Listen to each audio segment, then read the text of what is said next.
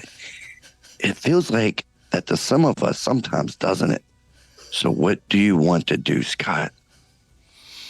I don't know. I was thinking I like animals. Maybe I'd be a vet. An evil vet? No. Maybe like work in a petting zoo. An evil petting zoo? You always do that. I just think he hates me. I think he really wants to kill me. Now, Scott, we don't want to kill each other in here. We might say that we want to sometimes, but we really don't. No, the boy is quite astute. I really am trying to kill him, but so far unsuccessfully. He's quite wily, like his old man. This is what I'm talking about. Okay, well, we've heard from you, Scott. Now, you tell us a little bit about yourself. The details of my life were quite inconsequential. Oh no, please, let's hear about your childhood. The group urges Dr. Evil to share a story, so reluctantly he does. Speaking of reluctantly, very well. Where do I begin? My father was a relentlessly self-improving boulangerie owner from Belgium with low-grade narcolepsy and a penchant for buggery. My mother was a 15-year-old French prostitute named Chloe with webbed feet. My father would womanize, he would drink, he would make outrageous claims like he invented the question mark. Sometimes he would accuse chestnuts of being lazy. That's the sort of general malaise that only the genius possess and the insane lament. My childhood was typical.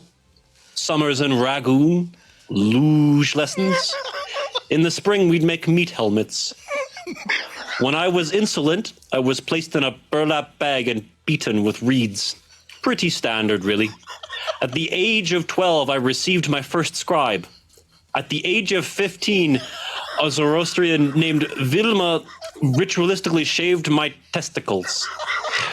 There really is nothing like a shorn scrotum. It's breathtaking. I suggest you try it.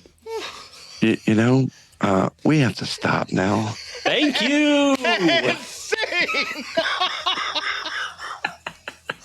Oh my God. Oh my God, you did phenomenal, V. Well, you don't have to lie to me like that. He's like questioning everything in life now. How did I get here? I thought you did. I don't know. Have you seen my Chloe videos? with webbed feet.